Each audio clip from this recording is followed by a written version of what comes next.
Aí os crentes que veem isso acontecer, que não se enxergam, porque o último ser humano que eu conheço com capacidade de fazer o loop da autocognição e se enxergar é o crente fanático. É o fanático, em primeiro lugar, o fanático político, fanático religioso. Agora, o crente fanático, seja fanático do cristianismo, fanático do judaísmo, fanático do islamismo, fanático de qualquer fanatismo e também ideológico, é uma pessoa que nunca se enxerga. Ela só enxerga da cara para fora os outros. Ela não tem olhar para dentro. Ela não tem autoavaliação. Então, o problema do sal crente, do sal discípulo, do sal que deveria ser de Jesus, do sal que deveria ser gosto de Deus do mundo, preservação de Deus na sociedade, ardência de Deus na acomodação existencial das pessoas e um provocador de sede espiritual, ele, quando perde esse sabor pelo hábito, pela presunção, pela familiaridade, pela arrogância religiosa, pela soberba, por se imaginar parte dos salvos contra os perdidos, por se declarar um filho do céu, com aquele olhar de superioridade suprema e repugnante contra os perdidos, que são acusados de perdição. Quando vai virando crente, nesse fanatismo, aí, cara, qualquer ateu está mais perto ou mais dentro já do reino de Deus do que esse cara. Qualquer agnóstico está numa situação muito mais bem posicionada do que esse cara. Qualquer prostituta dos dias de Jesus, como Jesus disse, está na frente de vocês. Teólogos fariseus, teólogos saduceus, sacerdotes treinados, experts em ritos sagrados, qualquer prostituta está lá na frente no reino dos céus do que vocês. Vocês são os mais difíceis. Vocês são os cegos que se oferecem para criar cegos. Então, para recuperar alguém dessa presunção da pseudo-conversão religiosa, só um milagre de um tamanho muito mais profundo do que aquele que faz um agnóstico se converter, ou um religioso duvidoso de algum outro credo ou crença entender o Evangelho, ou muito mais difícil do que acontece quando você encontra um alienado de tudo que não quer saber de nada, mas um dia conversando contigo começa a te achar interessante, começa a ter prazer na sua amizade, vai se aproximando, vai querendo saber mais, e aí você, depois de ganhar o direito de ser ouvido pela sua própria realidade de beleza humana, começa a ser provocado e você vai contando a história da sua própria vida, do seu amor, da sua paixão, do significado da sua existência em Cristo. É muito mais fácil essa pessoa abrir os olhos e as cortinas se rasgarem diante delas do que para o crente, especialmente para o teólogo, para o pastor, para o líder de igreja, para o cara que prega lá na frente, ou que se acha o representante da congregação, ou que recebeu uma unção de obreiro, de diácono, disso, daquilo outro. Quanto mais hierarquização e suposta validação religiosa do status do cara, mais cego ele fica, mais surdo ele se torna, mais empedernido será seu coração. E, infelizmente, a maioria dos que me veem, dos que me ouvem aqui, são assim. Eu vou nos ambientes absolutamente públicos, onde o que menos tem é crente. Meu Deus, a avidez, a sede, a vontade, as interjeições que eu ouço, do tipo, como eu pude ficar tantos anos sem isso? Ai, meu Deus, que coisa linda! É o tempo todo. Eu digo as coisas mais básicas e elas chegam como uma pérola de grande valor. Agora, o crente, você tem que inventar mentiras, tem que ficar dando para ele joguinhos de palavras aqui. Você sabia que no hebraico, aqui no grego, ninguém cresce, ninguém é salvo de nada, ninguém melhora, ninguém amadurece, ninguém aprende a amar, ninguém aprende a perdoar, ninguém aprende a ser mais gente, ninguém aprende nada. Só aprende a ter um discurso diferente. Aí diz, não, eu estou liberto do sistema religioso. Tá nada. Você só saiu de um sistema antiquado e caiu agora na mão de uns meninos mais modernos que tem cara de modernidade, tem cara de bola de neve, e que alguns deles são mais cultos um pouco e trazem algumas distrações teológicas de palavras para vocês, mas não te incitam, não incitam você à transformação do ser, você entendeu? Não incitam você à transformação do ser.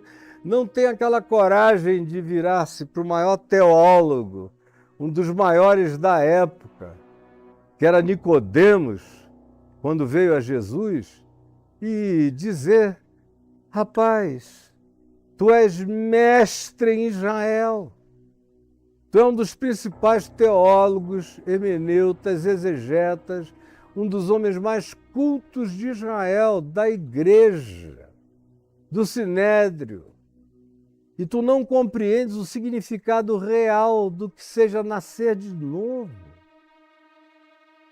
Nascer da água, nascer do Espírito, nascer do arrependimento e nascer da mutação espiritual, de uma regênesis no ser, de tal modo que em você ecloda uma nova criatura. Você abandone o casulo e a venenosidade de uma existência anterior, de lagarta queimante, para abraçar a vida liberta de uma borboleta colorida que atravessou a metamorfose da graça, nasceu de novo e alcançou alturas e perspectivas que anteriormente eram impensáveis. Você não entende isso, ô Nicodemos, que a entrada real da verdadeira espiritualidade na mente e no coração humano tem que produzir fruto. Você não ouviu João Batista pregar?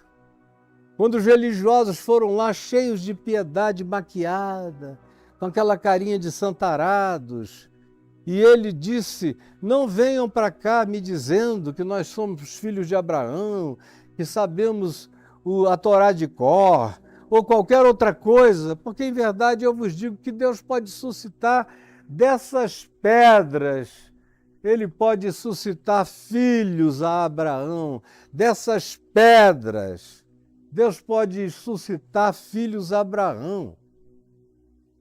Não tem nada demais aí. DNA, carne, sangue não entram, não herdam o reino dos céus. Eu estou falando, Nicodemos, é de uma transformação interior profunda. Agora, para experimentar isso, o cara tem que morrer. E aí é onde o bicho pega. Porque todo mundo quer o cristianismo, porque no cristianismo a tua morte é só simbólica. Se for na Igreja Católica, aquele batismozinho lá na infância já te despaganizou. E se você participar minimamente dos sacramentos da igreja, esconder do pároco ou dos beatos os seus pecados, você é um salvo. Se for na igreja protestante, o batismo não salva, mas é praticamente ele que salva, porque se o cara se converte tendo chance de se batizar e não pede o batismo, fica sempre uma suspeição acerca dele, de que eventualmente ele nunca pediu para ser batizado porque nunca creu. Então, se ele não creu e não foi batizado, numa interpretação literalista Mateus, de Marcos, de outros textos assim, ele está no inferno. É uma teologia católica e pagã, porque os cultos de iniciação eram assim também. Os cultos não cristãos de iniciação, todos eles tinham os seus batismos de iniciação para o cara poder entrar no reino daquele conhecimento.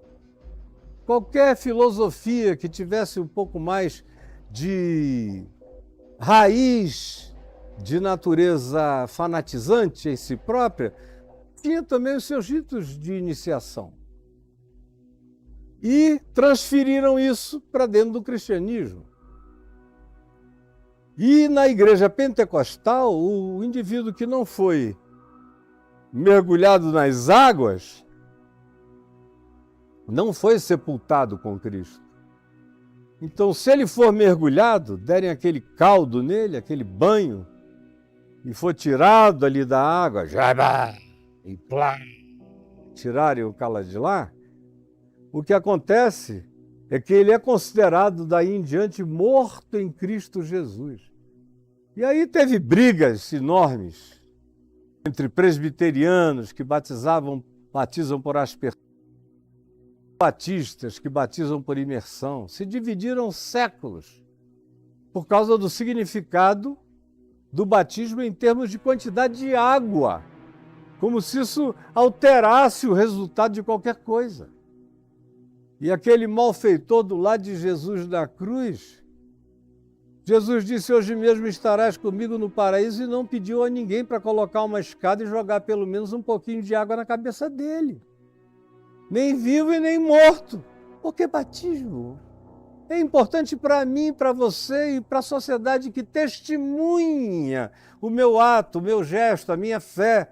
Batismo é para homens, batismo não é para Deus. O batismo de Deus, só Deus sabe onde aconteceu, porque é Ele que batiza o coração com o Espírito Santo e não dá satisfação, nem pede explicação, nem o testemunho de ninguém. De ninguém. E frequentemente é Ele que valida isso, apesar da não validação dos cristãos todos em volta. O Paulo é um cara que se batizou sozinho, quase, com Simão na rua chamada Direita, sem muitas testemunhas. O pessoal em Jerusalém ouviu dizer, a maioria não creu, porque ele não foi se batizar lá, não foi pedir a bênção dos apóstolos. Ele se converteu fora dos portões e continuou a vida com Deus fora dos portões. E é o apóstolo do evangelho real, verdadeiro, porque a cruz se ergueu fora dos portões, a ressurreição aconteceu fora dos portões. E o escritor de Hebreus, no capítulo 13, diz: o nosso altar está erigido fora dos portões. Saiamos, pois, a ele fora dos portões, carregando a nossa cruz, levando o seu vitupério. Você é uma pessoa que só presta para o cristianismo? Se você só presta para o cristianismo e para a religião, é sinal de que você não presta para a vida. Não presta para a terra, não presta para o mundo, não presta para a sociedade, não presta para mais nada. Só presta para a igreja, para a congregação, que depende da sua presença, como uma pedra a ser contada. Faltou a pedra tal, porque é só uma pedra que você virou. Uma pedra de sal, um discípulo da mulher de Ló, que para nada mais presta.